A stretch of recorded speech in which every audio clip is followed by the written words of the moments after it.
updates on sports stories across the globe, Aaron Akirijola joins us. It's good to see you, Aaron. Yes, good morning to you, Ayo. Good morning to you, Doctor. Good morning to you, Rufi. It's a Batman. All right, let's get it started. Yesterday, the blockbuster fixture Manchester City versus Manchester United produced another scintillating encounter with Manchester City. The citizens, or the blue side of Manchester, actually dominating. Rashford had given Manchester United an early lead, but as the game went on, it was just a Foden masterclass. And ultimately, of course, one man, talking about Erling Haaland, after missing a glaring sitter, actually just put the icing on the cake. 3-1 was how he actually ended. Although Erik ten Hag is still claiming that the gap and the gulf between both Manchester clubs are closer than people think. But let's talk about Phil Foden himself, because you actually look at it as we actually press it further. First of all, the table. Manchester City have been able to close the gap to 1 point off Liverpool, who are top of the totem pole at the moment, and they'll be hoping to square up very soon. But Phil Foden, as a player, he's actually grown in leaps and bounds, and Pep Guardiola has said he's the best player in the league at the moment. And he's already even looking at next week. He says that we never see to win at Anfield, but we will be ready for it. And you look at how his goal contribution last season and put it side by side with what he has actually done this season, it's quite remarkable. But both coaches will be locking horns next week when they take on each other, as that particular game will determine the title race. Quickly away from that, it was a very controversial game in the Primera Division in Spain, as Valencia held Real Madrid to a 2-2 draw. Real Madrid thought they had won it, and ultimately they said, the referee said he had blown the whistle. You look at the gap, Real Madrid still have a healthy lead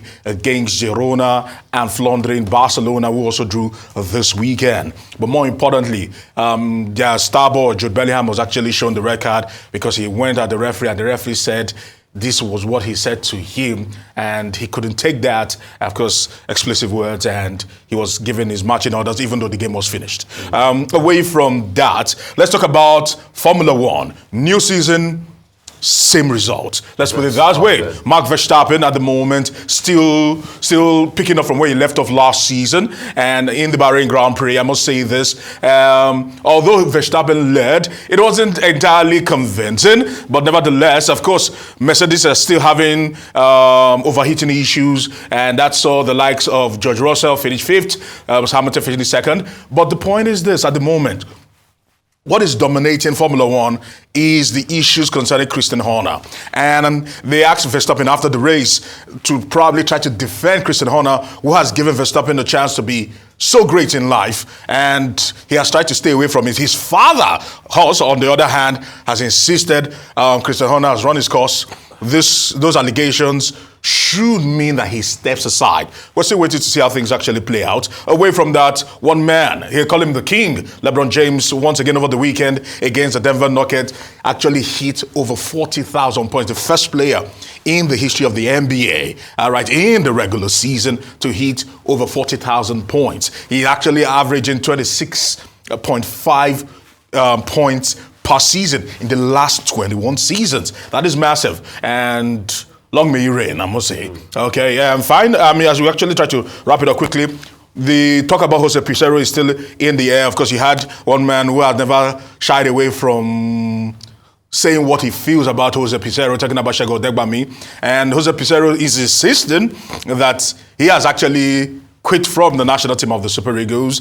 Meanwhile, the contract, some are saying that the contract actually ran out, and there are still speculations in there. But one thing is certain, the Nigerian Football Federation might not be keeping him or might not be bringing him back, because there are talks about Emmanuel Munike on one hand, there are talks about Finidi George on another hand, and at the moment, the man that is actually holding the fort for maybe a new coach is Austin Cerezo Iguavon, who is the technical director of the Nigerian Football Federation. At the moment, he's had several stabs at the coaching job of the Super Eagles. Whether or not he will be trusted once again. Remember, we have a crucial qualifier, World Cup qualifier against South Africa. And finally, the 14 Biennial Police Games actually concluded this weekend with the IGP, Kayode Egbetokun, there in Ibadan to probably close the ceremony. It's unfortunate that events like this are falling on hard times, because you and I know this. One of the biggest stories out of several of this has to be Choma Ajua and Okpara.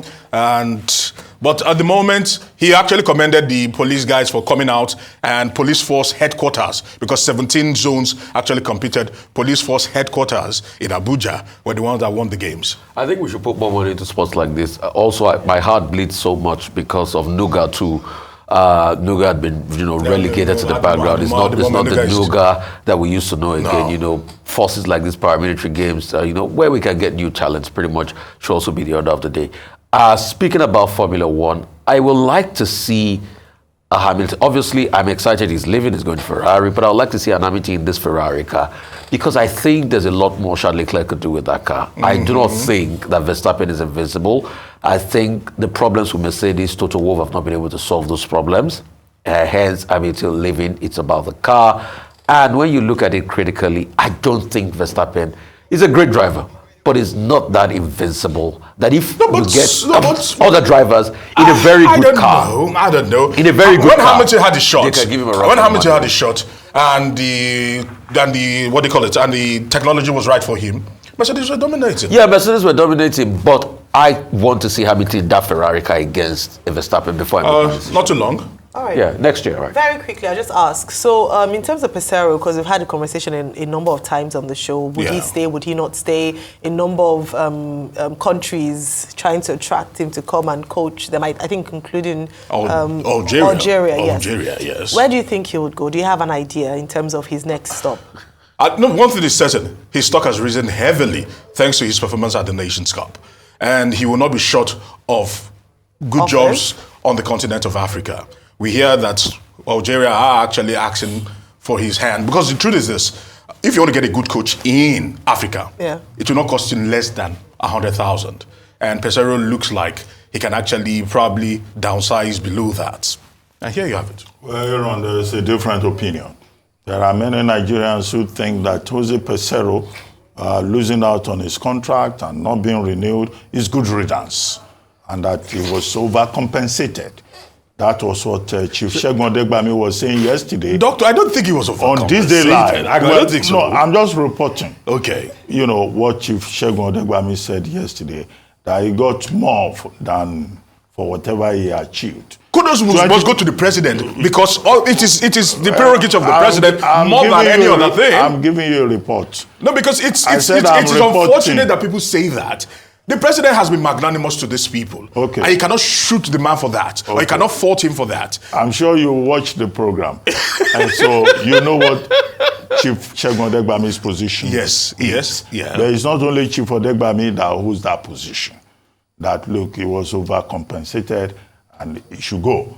And that maybe it's about time we tried indigenous coaches. And he said emphatically yesterday, with me sitting on this table with him, that he thinks that there are at least about 2 persons in Nigeria who can do the job, and that we should encourage and invest more in sports development, even beyond football. So that's that about that. Super Falcons, they lost their former goalkeeper, Aluko Olashini, who died after struggling with cancer. We commiserate with her family. Yeah. She rest in peace.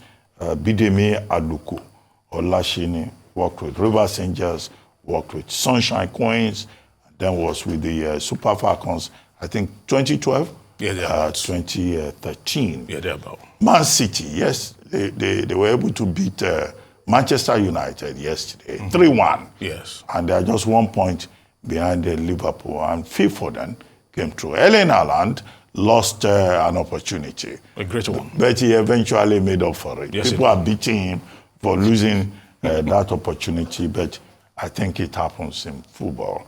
LeBron James, yes, first NBA player with 40,000 points. The other day, he was able to go beyond Kareem Abdul-Jabbar's history. 4-time NBA most valuable player, the oldest active player. Yes, he is. But he keeps performing. 21 seasons in the NBA. Yes, 21 seasons. You are correct. So we are happy for him.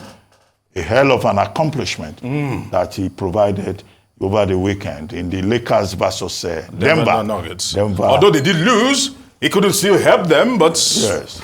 the Lakers team. Okay, talk for another. Betting made history. Yes, it it's did. about Yes, the it history did. I'm talking about. Yes, it did. Now, you were talking about Formula One. Max Verstappen, he's ahead in the first major, game in the season in Bahrain. Yeah. Right? I don't want us to undervalue that.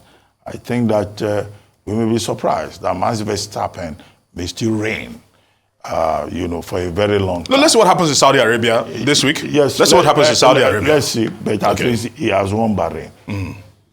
But you were talking about his father, Jos Verstappen. Yes. Who was a former Formula One driver. Yeah. And he is saying that if Christian Horner stays, the Red Bull team will explode.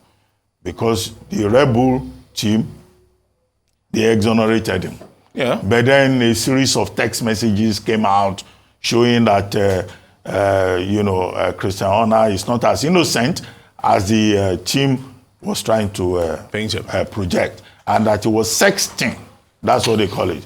Sending sex messages. No, I will Christian finish. Horner has been there since 2005. No, I will finish now. He set up this whole I will summarize machinery. Now. But the part of it that interests me is the angle of his wife, Jerry Halliwell, the Spice Girl, who has now put down conditions that going forward, Christian Horner must stay away from that lady, must not send her text, and, she does not want to hear that there's any contact. The problem there is that the woman occupies a very important position, and it may be very difficult to say Christian Horner must not relate with her. And that's where the problem lies. So I don't know how the Spice woman is going to enforce this rule. So there is a domestic, other room, bedroom dimension, even to Formula One, which has now come to the surface. And that is why Jos is trying to look after his son. Because he's been a very, very hard puncher, talking about Jos, the way he actually groomed Max Verstappen and how he has actually continued to play a very active role in his life. He wants Horner gone so that Verstappen can actually focus on probably winning this, because he doesn't want a case whereby probably a window of opportunity is being given to any of the drivers to come in and dominate or probably break that particular run that he's on at the moment. But let's see what happens. Formula One, the whole Red Bull team was built on the back of Christian Horner. Since 2005 till now. With due respect, I'll disagree. I'll give kudos about that team to Magistrate, the businessman that founded Red Bull. Dietrich Magistrate, yes, certainly. Yes, please. Well, no, but 2005, he brought everything. Magistrate brought in the money, but they needed someone with the experience, and that was Horner. And Horner has been able to do that. Has the money and the vision that has everything. No, take your honor. Not at all. Just like saying Manchester United, for example, and Sir Alex Ferguson. Ferguson wove Manchester United into the dynasty they are right now, and what they still talk about. My final take on this matter. Can you help us investigate, the influence of wives in this matter? No, they play a huge role. How they determine the outcome of competitions, whether it's Formula One or it's soccer. If you can't do it, maybe I will ask the pastor's wife. How do women determine outcomes and they give ground rules? Yes. Women are very powerful. Even for companies. I say, my husband must not do this. Remember, Tiger's almost undoing. And I put almost because it was actually teetering on the brink of actually probably going bust. Was the fact that he had issues with his wife, and when stories started coming, it was the fact that he couldn't control himself. Please don't blame the wife for this. No, that's correct. It was the fact that he couldn't control himself, and he had a lot of those affairs. Yes. And the truth has to be said, it was his undoing until he came back. He was the architect of his own misfortune. So forget all of that. We'll go and do the research. Maybe one day we'll talk about wives and girlfriends and their power.